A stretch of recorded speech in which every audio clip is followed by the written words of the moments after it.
بسم اللہ الرحمن الرحیم۔ السلام علیکم۔ صحیح بخاری حدیث نمبر 6۔ ہم کو ابدان نے حدیث بیان کی، انہیں عبداللہ بن مبارک نے خبر دی، ان کو یونس نے، انہوں نے زہری سے یہ حدیث سنی۔ دوسری سند یہ ہے کہ ہم سے بشر بن محمد نے یہ حدیث بیان کی، ان سے عبداللہ بن مبارک نے، ان سے یونس اور معمر دونوں نے زہری سے روایت کی۔ پہلی سند کے مطابق زہری سے عبداللہ بن عبداللہ نے، انہوں نے ابن عباس رضی اللہ تعالیٰ عنہ سے یہ روایت نقل کی کہ رسول اللہ صلی اللہ علیہ وسلم سب لوگوں سے زیادہ جواد سخی تھے، اور رمضان میں دوسرے اوقات کے مقابلے میں جب جبرائیل علیہ السلام آپ صلی اللہ علیہ وسلم سے ملتے بہت ہی زیادہ جود و کرم فرماتے۔ جبرائیل علیہ السلام رمضان کی ہر رات میں آپ صلی اللہ علیہ وسلم سے ملاقات کرتے اور آپ صلی اللہ علیہ وسلم کے ساتھ قرآن کا دورہ کرتے۔ غرض نبی کریم صلی اللہ علیہ وسلم لوگوں کو بھلائی پہنچانے میں بارش لانے والی ہوا سے بھی زیادہ جود و کرم فرمایا کرتے تھے۔ صحیح بخاری حدیث نمبر 7۔ ہم کو ابو الیمان حاکم بن نافع نے یہ حدیث بیان کی، انہیں اس حدیث کی شعیب نے خبر دی، انہوں نے زہری سے یہ حدیث سنی، انہیں عبداللہ ابن عبداللہ بن عتبہ بن مسعود نے خبر دی کہ عبداللہ بن عباس سے ابو سفیان بن حرب نے یہ واقعہ بیان کیا کہ ہرقل شاہ روم نے ان کے پاس قریش کے قافلے میں ایک آدمی بلانے کو بھیجا، اور اس وقت یہ لوگ تجارت کے لیے ملک شام گئے ہوئے تھے، اور یہ وہ زمانہ تھا جب رسول اللہ صلی اللہ علیہ وسلم نے قریش اور ابو سفیان سے ایک وقتی عہد کیا ہوا تھا۔ جب ابو سفیان اور دوسرے لوگ ہرقل کے پاس اہلیہ پہنچے جہاں ہرقل نے دربار طلب کیا تھا، اس کے گرد روم کے بڑے بڑے لوگ، علماء، وزراء، امراء بیٹھے ہوئے تھے۔ ہرقل نے ان کو اور اپنے ترجمان کو بلوایا، پھر ان سے پوچھا کہ تم میں سے کون شخص مدعی رسالت کا زیادہ قریبی عزیز ہے؟ ابو سفیان کہتے ہیں کہ میں بول اٹھا کہ میں اس کا سب سے زیادہ قریبی رشتہ دار ہوں۔ یہ سن کر ہرقل نے حکم دیا کہ اس کو، ابو سفیان کو میرے قریب لا کر بٹھاؤ اور اس کے ساتھیوں کو اس کی پیٹھ کے پیچھے بٹھا دو۔ پھر اپنے ترجمان سے کہا کہ ان لوگوں سے کہہ دو کہ میں ابو سفیان سے اس شخص رسول اللہ صلی اللہ علیہ وسلم کے حالات پوچھنا چاہتا ہوں، اگر یہ مجھ سے کسی بات میں جھوٹ بول دیں تو تم اس کا جھوٹ ظاہر کر دینا۔ ابو سفیان کا قول ہے، اللہ کی قسم اگر مجھے یہ غیرت نہ آتی کہ یہ لوگ مجھ کو جھٹلائیں گے تو میں آپ صلی اللہ علیہ وسلم کی نسبت ضرور غلط گوئی سے کام لیتا۔ خیر، پہلی بات جو ہرقل نے مجھ سے پوچھی وہ یہ کہ اس شخص کا خاندان تم لوگوں میں کیسا ہے؟ میں نے کہا وہ تو بڑے اونچے عالی نسب والے ہیں۔ کہنے لگا اس سے پہلے بھی کسی نے تم لوگوں میں ایسی بات کہی تھی؟ میں نے کہا نہیں۔ پھر اس نے کہا بڑے لوگوں نے ان کی پیروی کی ہے یا کمزوروں نے؟ میں نے کہا نہیں، کمزوروں نے۔ پھر کہنے لگا اس کے تابع دار روز بڑھتے جاتے ہیں یا کوئی ساتھی پھر بھی جاتا ہے؟ میں نے کہا نہیں۔ کہنے لگا کیا اپنے اس دعوے نبوت سے پہلے کبھی کسی بھی موقع پر اس نے جھوٹ بولا ہے؟ میں نے کہا نہیں، اور اب ہماری اس سے صلح کی ایک مقررہ مدت ٹھہری ہوئی ہے، معلوم نہیں وہ اس میں کیا کرنے والا ہے۔ ابو سفیان کہتے ہیں میں اس بات کے سوا اور کوئی جھوٹ اس گفتگو میں شامل نہ کر سکا۔ ہرقل نے کہا کیا تمہاری اس سے کبھی لڑائی بھی ہوتی ہے؟ ہم نے کہا ہاں۔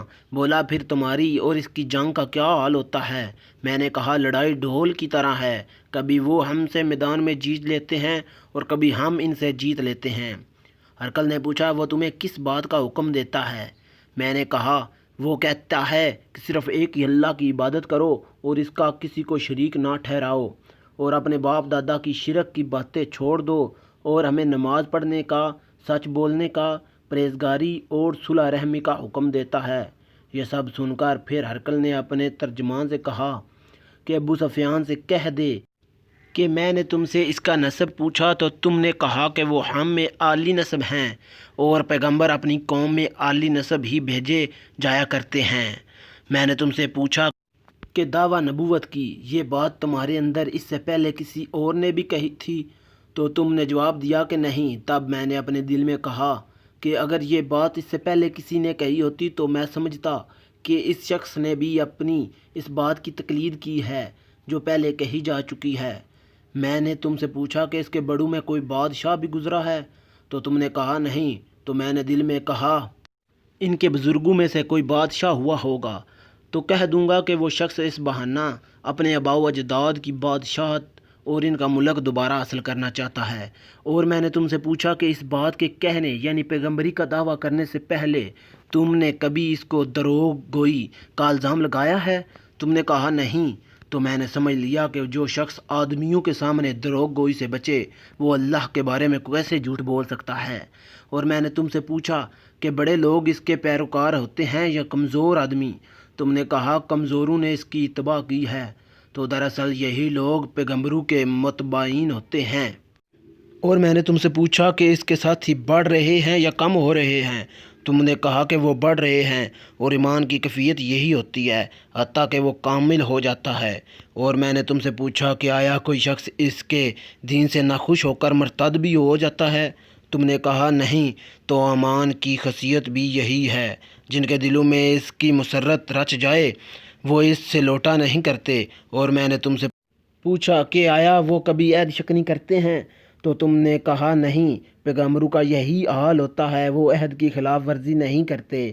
اور میں نے تم سے کہا کہ وہ تم سے کس چیز کے لیے کہتے ہیں؟ تم نے کہا کہ وہ ہمیں حکم دیتے ہیں کہ اللہ کی عبادت کرو، اس کے ساتھ کسی کو شریک نہ ٹھہراؤ، اور تمہیں بتوں کی پرستش سے روکتے ہیں، سچ بولنے اور پرہیزگاری کا حکم دیتے ہیں۔ لہٰذا اگر یہ باتیں جو تم کہہ رہے ہو سچ ہیں تو عنقریب وہ اس جگہ کا مالک ہو جائے گا کہ جہاں میرے یہ دونوں پاؤں ہیں۔ مجھے معلوم تھا کہ وہ پیغمبر آنے والا ہے، مگر مجھے یہ معلوم نہیں تھا کہ وہ تمہارے اندر ہوگا۔ اگر میں جانتا کہ اس تک پہنچ سکوں گا تو اس سے ملنے کے لیے ہر تکلیف گوارا کرتا۔ اگر میں اس کے پاس ہوتا تو اس کے پاؤں دھوتا۔ ہرقل نے رسول اللہ صلی اللہ علیہ وسلم کا وہ خط منگوایا جو آپ صلی اللہ علیہ وسلم نے دحیہ کلبی رضی اللہ تعالیٰ عنہ کے ذریعے حکم بصرہ کے پاس بھیجا تھا۔ اس نے وہ ہرقل کے پاس بھیج دیا تھا، پھر اس کو پڑھا۔ اس میں لکھا تھا اللہ کے نام کے ساتھ جو نہایت مہربان اور رحم والا ہے۔ اللہ کے بندے اور اس کے پیغمبر محمد صلی اللہ علیہ وسلم کی طرف سے یہ خط ہے شاہ روم کے لیے۔ اس شخص پر سلام ہو جو ہدایت کی پیروی کرے۔ اس کے بعد میں آپ کے سامنے دعوت اسلام پیش کرتا ہوں۔ اگر آپ اسلام لے آئیں گے تو دین و دنیا میں سلامتی نصیب ہوگی، اللہ آپ کو دوہرا ثواب دے گا، اور اگر آپ میری دعوت سے روگردانی کریں گے تو آپ کی رعایا کا گناہ بھی آپ ہی کے سر پر ہوگا۔ اور اے اہل کتاب، ایک ایسی بات پر آ جاؤ جو ہمارے اور تمہارے درمیان یکساں ہے، وہ یہ کہ ہم اللہ کے سوا کسی کی عبادت نہ کریں اور نہ کسی کو اس کا شریک ٹھہرائیں، اور نہ ہم میں سے کوئی کسی کو اللہ کے سوا اپنا رب بنائے۔ پھر اگر وہ اہل کتاب اس بات سے منہ پھیر لیں تو مسلمانوں، تم ان سے کہہ دو کہ تم مانو یا نہ مانو، ہم تو ایک اللہ کے سوا کسی کی اطاعت نہ کریں گے۔ اور ابو سفیان کہتے ہیں جب ہرقل نے جو کچھ کہنا تھا کہہ دیا اور خط پڑھ کر فارغ ہوا تو اس کے ارد گرد شور و گل ہوا، بہت سی آوازیں اٹھی اور ہمیں باہر نکال دیا۔ تب میں نے اپنے ساتھیوں سے کہا کہ ابو کبشہ کے بیٹے، نبی کریم صلی اللہ علیہ وسلم کا معاملہ تو بہت بڑھ گیا، دیکھو تو اس سے بنی اصفر روم کا بادشاہ بھی ڈرتا ہے۔ مجھے اس وقت سے اس بات کا یقین ہو گیا کہ نبی کریم صلی اللہ علیہ وسلم عنقریب غالب ہو کر رہیں گے، حتیٰ کہ اللہ نے مجھے مسلمان کر دیا۔ راوی کا بیان ہے کہ ابن ناطور اہلیہ کا حکم ہرقل کا مصاحب اور شام کے نصاری کا لال پادری بیان کرتا تھا کہ ہرقل جب اہلیہ آیا ایک دن صبح کو پریشان اٹھا تو اس کے درباریوں نے دریافت کیا کہ آج ہم آپ کی حالت بدلی ہوئی پاتے ہیں، کیا وجہ ہے؟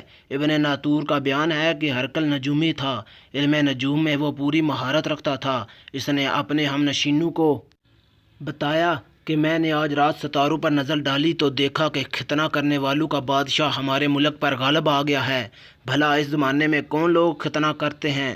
انہوں نے کہا کہ یہود کے سوا کوئی ختنہ نہیں کرتا، سو ان کی وجہ سے پریشان نہ ہوں۔ سلطنت کے تمام شہروں میں یہ حکم لکھ بھیجیے کہ وہاں جتنے یہودی ہوں سب قتل کر دیے جائیں۔ وہ لوگ انہی باتوں میں مشغول تھے کہ ہرقل کے پاس ایک آدمی لایا گیا جسے شاہ غسان نے بھیجا تھا۔ اس نے رسول اللہ صلی اللہ علیہ وسلم کے حالات بیان کیے۔ جب ہرقل نے سارے حالات سن لیے تو کہا کہ جا کر دیکھو وہ ختنہ کیے ہوئے ہیں یا نہیں۔ انہوں نے اسے دیکھا تو بتلایا کہ وہ ختنہ کیا ہوا ہے۔ ہرقل نے جب اس شخص سے عرب کے بارے میں پوچھا تو اس نے بتلایا وہ ختنہ کرتے ہیں۔ تب ہرقل نے کہا کہ یہ ہی محمد صلی اللہ علیہ وسلم اس امت کے بادشاہ ہیں جو پیدا ہو چکے ہیں۔ پھر اس نے اپنے ایک دوست کو رومیہ خط لکھا اور وہ بھی علم نجوم میں ہرقل کی طرح ماہر تھا۔ پھر وہاں سے ہرقل حمص چلا گیا۔ ابھی حمص سے نکلا نہیں تھا کہ اس کے دوست کا خط اس کے جواب میں آ گیا۔ اس کی رائے میں بھی نبی کریم صلی اللہ علیہ وسلم کے ظہور کے بارے میں ہرقل کے موافق تھی کہ محمد صلی اللہ علیہ وسلم واقعی پیغمبر ہیں۔ اس کے بارے ہرقل نے روم کے بڑے بڑے آدمیوں کو اپنے حمص کے محل میں طلب کیا اور اس کے حکم سے محل کے دروازے بند کر لیے گئے۔ پھر وہ اپنے خاص محل سے باہر آیا اور کہا اے روم والو، کیا ہدایت اور کامیابی میں کچھ حصہ تمہارے لیے بھی ہے؟ اگر تم اپنی سلطنت کی بقا چاہتے ہو تو اپنی اس نبی کی بیعت کر لو اور مسلمان ہو جاؤ۔ یہ سننا تھا کہ پھر وہ لوگ وحشی گدھوں کی طرح دروازوں کی طرف دوڑے مگر انہیں بند پایا۔ آخر جب ہرقل نے اس بات سے ان کی یہ نفرت دیکھی اور ان کے ایمان لانے سے مایوس ہو گیا تو کہنے لگا کہ ان لوگوں کو میرے پاس لاؤ۔ جب وہ دوبارہ آئے تو اس نے کہا میں نے جو بات کہی تھی اس سے تمہاری دینی پختگی کی آزمائش مقصود تھی، سو وہ میں نے دیکھ لی۔ تب یہ بات سن کر وہ سب کے سب اس کے سامنے سجدے میں گر پڑے اور اس سے خوش ہو گئے۔ بالآخر ہرقل کی آخری حالت یہ ہی رہی۔ ابو عبداللہ کہتے ہیں کہ اس حدیث کو سہل بن کیسان، یونس اور معمر نے بھی زہری سے روایت کیا ہے۔ خدا حافظ۔